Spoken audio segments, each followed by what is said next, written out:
Nous sommes aujourd'hui à Fanaï pour inaugurer une unité de triage de semences dans le cadre d'une coopération entre le Sénégal et la Corée à travers Koika et également Kafasi.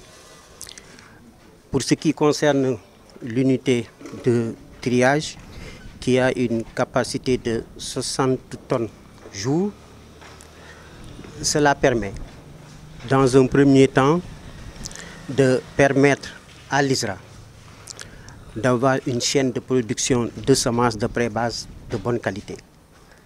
De bonne qualité parce que le triage occupe une place importante dans cette filière. Des rendements obtenus dépendent de la qualité de la semence. C'est la première chose. La deuxième chose, par rapport à cette capacité de 60 tonnes par jour, de raffermir et de renforcer la collaboration public, mais également public-privé, à travers les DEDR au niveau du contrôle des semences, mais encore mieux avec les producteurs de semences.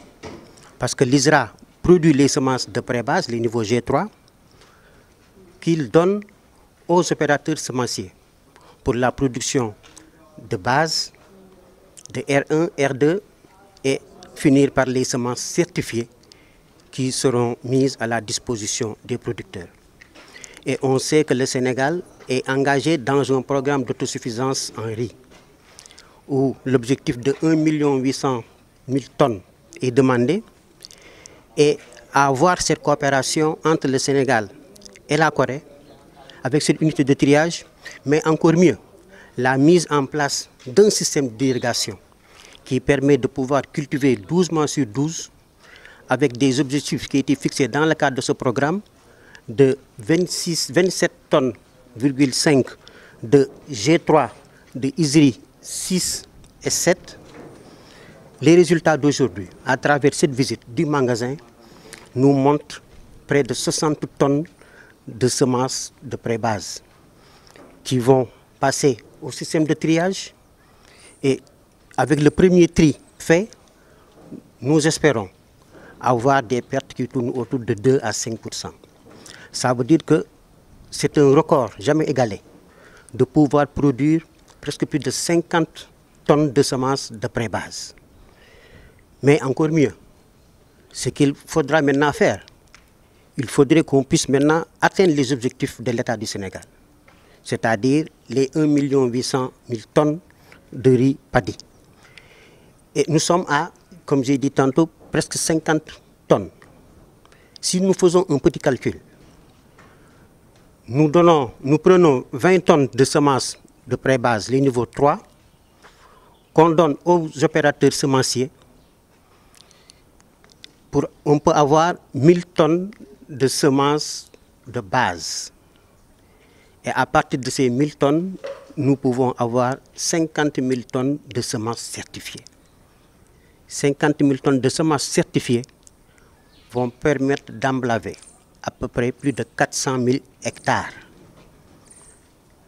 Et avec les rendements espérés, nous sommes au-delà de 2 millions de tonnes de production, alors que la production est estimée à 1 800 000 tonnes pour les besoins. Ça veut dire quoi?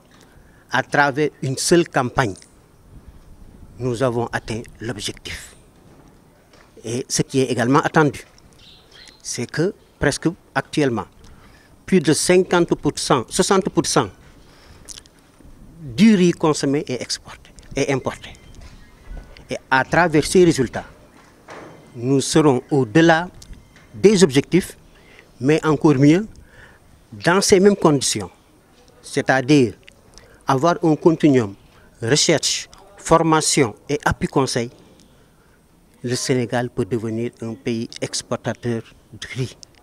Nous pouvons exporter dans la sous-région, mais encore mieux au-delà de nos frontières à travers ces résultats. Il suffit tout simplement de continuer à développer ce partenariat public-public, mais aussi ce partenariat public-privé, pour qu'ensemble, mais en mettant aussi l'accent sur l'implication et la participation inclusive des producteurs pour qu'on puisse atteindre les objectifs escomptés. Parce qu'il s'agit encore mieux de ne pas cultiver sur une portion du Sénégal, mais de cultiver sur tout le territoire national. En fonction des différentes zones agroécologiques, l'ISRA a créé diverses variétés. Des variétés qui sont résistantes à la salinité, des variétés qui sont résistantes à la sécheresse, au froid, mais encore mieux en mettant l'accent sur les caractères organoleptiques. Parce que le riz parfumé occupe une place également importante dans le plat sénégalais. Et tous ces résultats ont été obtenus à travers la recherche. Il s'agira maintenant de vulgariser ces résultats de la recherche pour que les différentes variétés de riz produites par la recherche puissent être vulgarisées et qu'on puisse avoir une production à grande échelle. Et vous me permettez donc, avant de finir, de féliciter et remercier la République de Corée, mais encore mieux, le gouvernement du Sénégal, à travers le ministre de l'Agriculture et de l'Équipement rural, le professeur Moussa Baldé, qui n'a ménagé aucun effort pour accompagner l'ISRA, mais encore mieux l'agriculture sénégalaise pour que ça soit mécanisé. Parce qu'il faudrait qu'on puisse avoir une agriculture moderne, mécanisée, pour qu'on puisse atteindre les objectifs. Mais encore, mention aussi spéciale aux producteurs qui nous accompagnent, aux partenaires techniques, aux partenaires également financiers et tout le personnel de l'Institut sénégalais de recherche agricole. Je vous remercie.